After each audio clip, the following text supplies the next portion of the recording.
Quando o juiz descobriu o segredo deles, ele disse algo que os fez chorar como bebês. Que seus crimes foram horríveis, ninguém questionava. 2 adolescentes acusados de homicídio, tentativa de homicídio, roubo e assalto à mão armada. Jacob Munson, de 17 anos, e Drake Campbell, de 18 anos, sentaram-se em silêncio quando tiveram seu dia no tribunal. Nesse dia, o juiz iria decidir se concederia ou não a liberdade sob fiança. No entanto, não foi a decisão do juiz que desencadeou uma reação inesperada. A reação se deu quando os 2 adolescentes começaram a perceber a gravidade da situação em que estavam. Sendo apenas 2 de um grupo de 5 homens, esses 2 adolescentes da Carolina do Sul eram suspeitos de uma invasão em uma casa e de um horrível assassinato na pacata comunidade da Hugger. Problemas com adolescentes pareciam seguir a família Campbell. O irmão mais velho de Drake, Kenneth, apenas um ano antes também esteve envolvido em um incidente e se declarou culpado das acusações de homicídio culposo. Dizer que esses meninos eram problemas seria um eufemismo.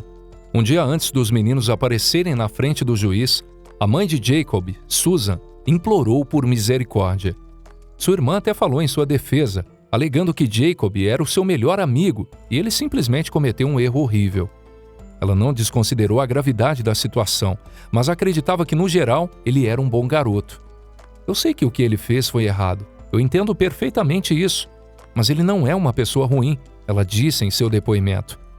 A família de Drake também tentou apelar à compaixão do juiz, esperando que ele concedesse a fiança. A família tentou pintar Drake como um bom menino e não como um adolescente horrível. No entanto, a promotoria discordava veementemente. Aparecendo perante o juiz, a promotoria argumentou que a fiança deveria ser negada devido à natureza violenta do crime e também pelo fato de que 4 agências de aplicação da lei teriam demorado 2 dias para prender os infratores. A última esperança de Jacob e Drake repousava nas boas graças do juiz. Ninguém sabia como ele iria responder e tudo foi muito inesperado. Os meninos tentaram manter a calma e a compostura, mas infelizmente as emoções tomaram conta deles quando suas acusações foram apresentadas ao juiz. Os meninos sabiam que as coisas não pareciam boas em relação aos seus destinos. A gravidade da situação finalmente caiu sobre eles e logo as lágrimas começaram a fluir incontrolavelmente. Infelizmente para os adolescentes, um tribunal sumário, que julga casos de menor gravidade, não pôde conceder ou negar fiança quando se trata de acusações de assassinato. Portanto, mesmo que o juiz quisesse conceder fiança, ele não poderia fazê-lo. Isso deixava seus destinos nas mãos de um juiz do tribunal de circuito, onde crimes graves são julgados. Mas devido à natureza violenta de seus crimes, havia pouca esperança de que a decisão se voltasse ao seu favor. Para começar, os adolescentes foram considerados como risco de fuga. Eles também foram considerados um perigo e uma ameaça para a sociedade devido à natureza extrema de suas acusações. Você não vai acreditar no que eles fizeram, e assim que você souber disso, provavelmente não concederia fiança a eles também. De acordo com os relatórios da polícia, Drake e Jacob estavam envolvidos em uma invasão domiciliar, que se transformou em um assassinato com requintes de tortura e execução. Para as vítimas, Caden Johnson e sua namorada, foi simplesmente um caso de estar no lugar errado, na hora errada. O casal estava voltando para casa após um dia de trabalho, quando se depararam cara a cara com 5 homens à espreita em sua casa. Foi então que as coisas pioraram. O grupo de homens forçou Johnson e sua namorada a entrar na casa sob a mira de uma arma. Eles foram barulhentos e ofensivos durante o assalto. Eles roubaram a bolsa dela e também roubaram cerca de $3.000 que o casal tinha em dinheiro antes de destruírem a casa, procurando outros objetos valiosos. No entanto, os homens não pararam por aí e as coisas tomaram um rumo muito violento. Roubando os veículos que estavam na propriedade, os homens fugiram sem pensar nos atos horríveis que tinham acabado de cometer. No entanto, a história tomou um rumo muito estranho de acordo com os detetives. 3 dos suspeitos fugiram para o matagal e foram presos posteriormente. Era um lugar estranho para onde eles fugiram, de acordo com a polícia, já que a unidade canina da equipe conseguia localizá-los facilmente. Talvez eles pensassem que a floresta era um bom esconderijo, ou tivessem visto filmes demais. Graças a uma dica de um cidadão local, a polícia conseguiu localizar facilmente Jacob e Drake na floresta próxima. O irmão de Drake também havia sido preso algumas horas antes em outra área arborizada. Parecia que a cobertura de árvores não era suficiente para salvar esses criminosos da lei. Tanto Jacob quanto Drake passaram 2 dias na floresta antes de serem encontrados pelas autoridades. Segundo o xerife, os meninos não resistiram à prisão. Estavam exaustos e não apresentaram resistência. Devido à quantidade de tempo que eles passaram na floresta, trouxeram equipamentos de emergência médica para verificá-los, segundo disse o xerife. Mas algumas perguntas ficaram na mente de todos os envolvidos no caso. Qual foi o motivo? Por que Johnson e sua namorada tinham sido alvos? O xerife acreditava que logo encontrariam uma mensagem clara por trás do assassinato, e ele já seguia algumas pistas. O fato de que $3.000 foram roubados durante a invasão domiciliar é uma pista importante de que o grupo de ladrões sabiam previamente que o dinheiro estaria lá. É possível que todos eles estivessem conectados a Johnson por meio de negócios ou amigos, embora ninguém tenha 100% de certeza, e isso continue sendo uma teoria nesse momento.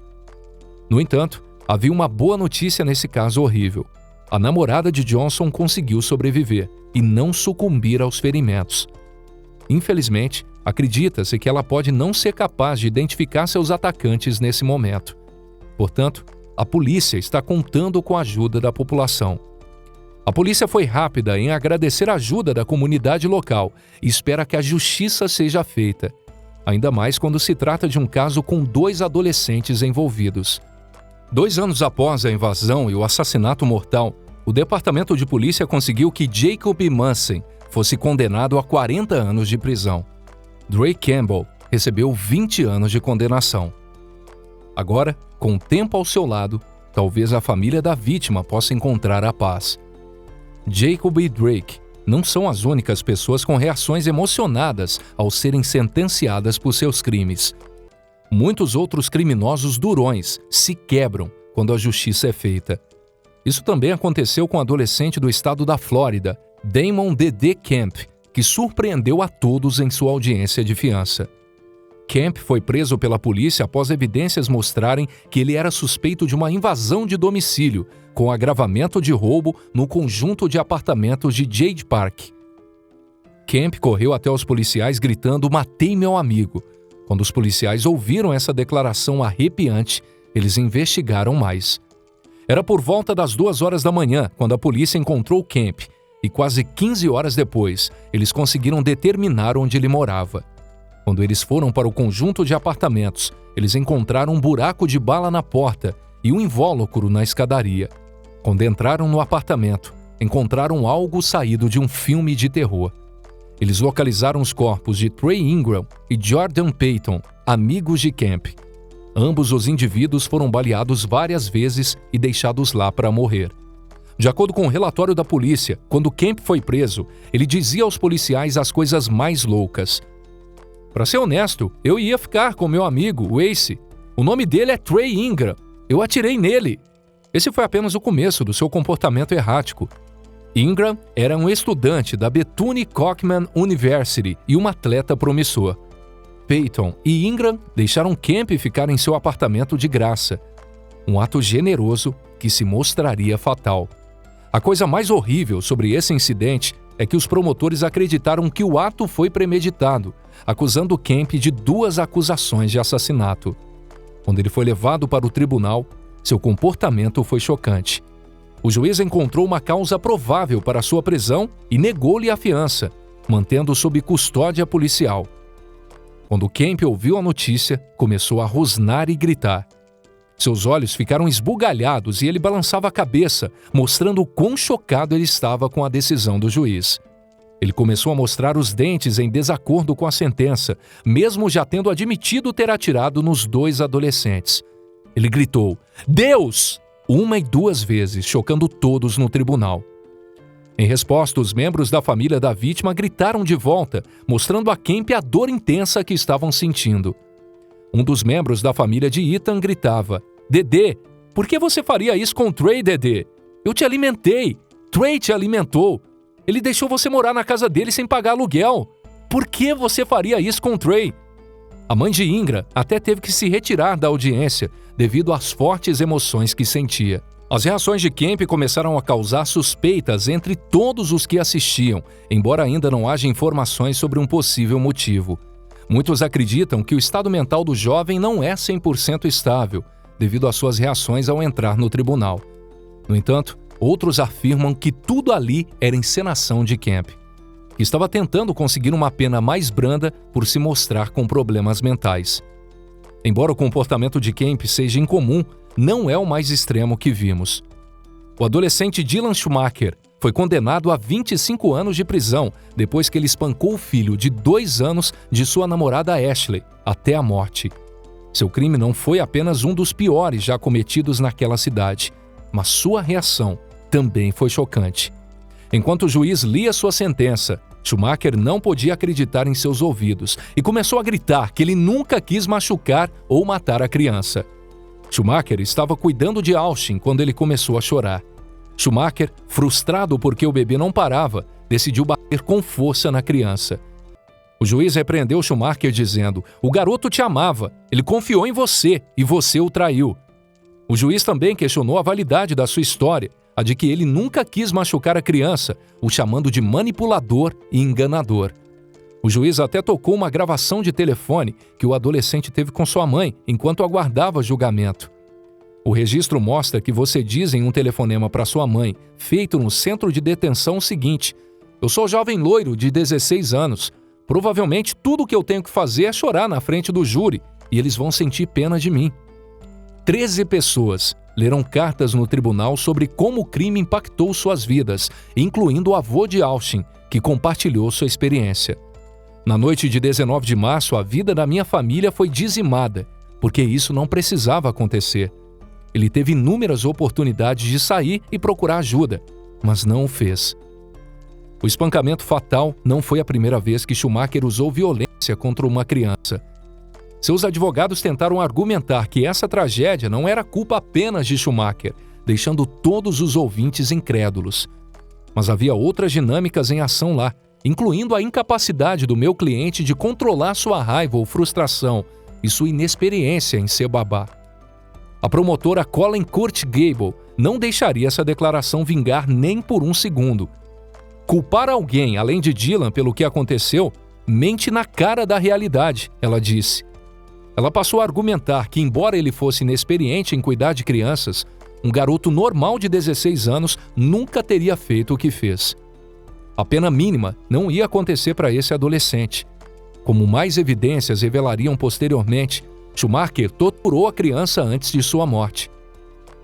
No entanto, ele afirmou que tratar Ashley e seu filho dessa forma era sua maneira de tentar dar-lhes uma vida melhor. No final, ninguém teve resposta para os motivos para o que fez e para o que não fez também. Os médicos prescreveram medicamentos que o ajudariam a controlar seu problema de raiva, junto com seu transtorno de déficit de atenção, TDA. No entanto, ele decidiu não tomar as pílulas. Ainda assim, seu advogado pressionou por uma sentença mais branda, citando seu duro remorso pela morte do pequeno Austin e sua incapacidade de cuidar de crianças. Quando perguntado por que ele não pediu ajuda, ele disse: "Não posso desfazer o que eu fiz. Eu desejo muito isso. Eu gostaria de poder dar minha vida por Austin. Eu o amava muito." Em seguida, virando-se para Ashley, ele implorou, gritou e chorou, ao mesmo tempo em que pedia desculpas a Ashley. Os oficiais atrás dele disseram para ele encarar o juiz e para assumir a responsabilidade por seus crimes. O tribunal não teve clemência para esse assassino de crianças. Eles o condenaram à pena máxima permitida de 25 anos de prisão. Mas agora há uma atualização sobre o caso. Para surpresa de todos, o Tribunal de Apelação recentemente modificou sua sentença para 18 anos de prisão. O mais louco ainda é que um dia ele pode até sair. Depois de 18 anos, Schumacher terá a possibilidade de sair em liberdade condicional. Quando ele sair, ele precisará ter supervisão constante pelo resto da vida. E isso é tudo por hoje, amigos. O que você achou dessas histórias? Não deixe de escrever sua opinião nos comentários. Obrigado por nos assistir, um forte abraço e até a próxima.